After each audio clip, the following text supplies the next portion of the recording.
This is a $500 challenge. You know that go? I'm a program. And since that time, I'm mention a program. I feel boom, anybody that convinced me otherwise. You said that a pastor or any pastor in a call or any he for now, also pastor we fall. Now that pastor who is scam call. Now pastor supposedly in a call, citing some verses in the Bible that na Peter Juko Wewolonka, Oya Juko fisherman, Oya Juko Wewe shepherd. You said all that. Now I want you to challenge me. To challenge me on this question, Najo. And this $500 will be yours. Pure and simple. Mbo Jesus Christ te bianowa. Kera call Jesus Christ in Melbourne bianowa. Open program, but I want to simplify it now in a short video. Because someone will get watch that video, whoever that live video, whoever because no telaka.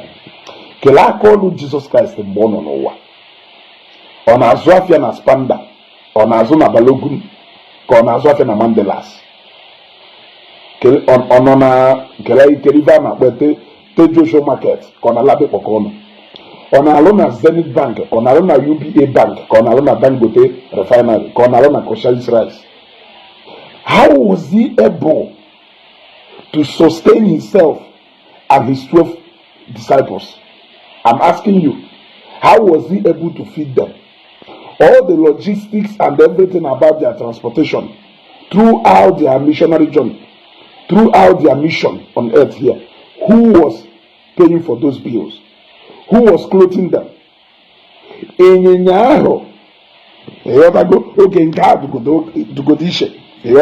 But I'm asking, who was sustaining him? What was he doing for a living? I want you to convince me that na Jesus Christ na call ye ifo na alo no wa mbo no wa no ifa ko juwe na sustain onwe. Then too, they always say that no mazu Jesus Christ will call no nya fisherman. Then I'm asking you, if a pastor must work to show that they are not lazy or that they have lost scammers, why Jesus Christ pick from different places? Manden go meet as fishermen. Happen if you know name and follow me. Why did he instruct them to leave whatever they were doing to follow him? And did they follow him all through the time he was on earth? And even after he was spied, they still continue in that mission. I'm asking you a question. Why did Jesus Christ tell them to leave what they are doing, where they are being productive, to face other calling, which he has, of course, he has called them? I'm asking you, why you are answering me that? I want you to tell me what was sustaining Moses all the time he left to Egypt, from Egypt on their way to the promised land. How was he able to be sustaining himself? Knowing fully well that this all take, looking at the time will take years go take before all these things were gasha or within 1 month or 2 months. Who was sustaining them? How were they able to be feeding, clothing, and paying for their transportations and their logistics? How? If you can answer this question comfortably. Now, talking about even family. How was Jonah's family sustaining when the fish carried him to Nineveh? When Jesus Christ sent him on an assignment to Nineveh. How the families here survived? Who was sustaining them? And why did he not even go with his family? So meaning that call does not require anything family as far as that call is concerned. Why you are trying to answer me this question, I want to also ask another question, $500, about Ndenase. How can your pastor tell you that he will pray for you and God will bless you? Why requesting for your own money. Or no, not requesting, because most of them don't request. You are giving him your own money. While he is sustaining with your own money, he is telling you that he's going to pray for you and God will bless you.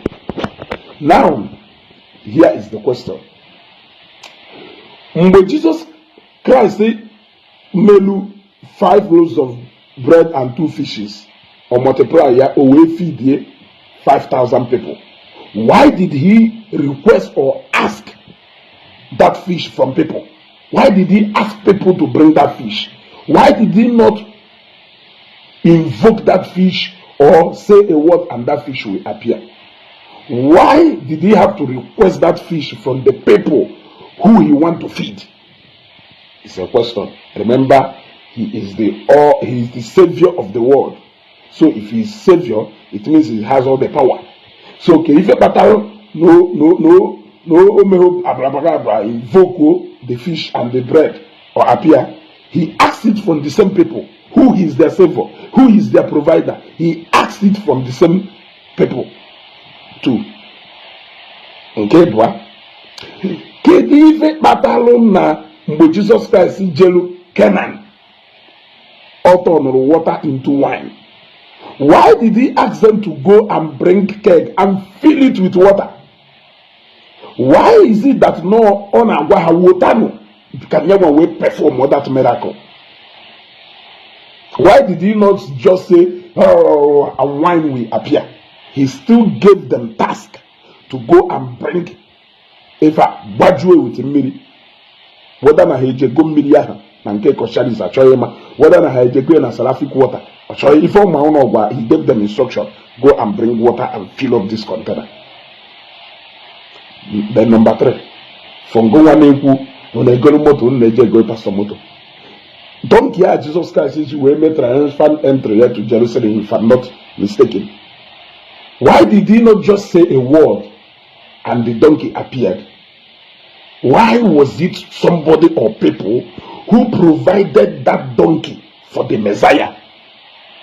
For the Messiah, or warrior, he provided for people. If you answer this question beyond every reasonable doubt, I will credit you $500. A shopper, then a comment section, I will be a co-one. A what I go? When you join a Bible, when you join a salon, happy zinc and dozen. If you are a pastor and you are called into full-time ministry, go and do your ministry. Your ministry deserves more time than the one in yourself. But till then, let us allow them to help us to answer this question. We are waiting, and your time starts now.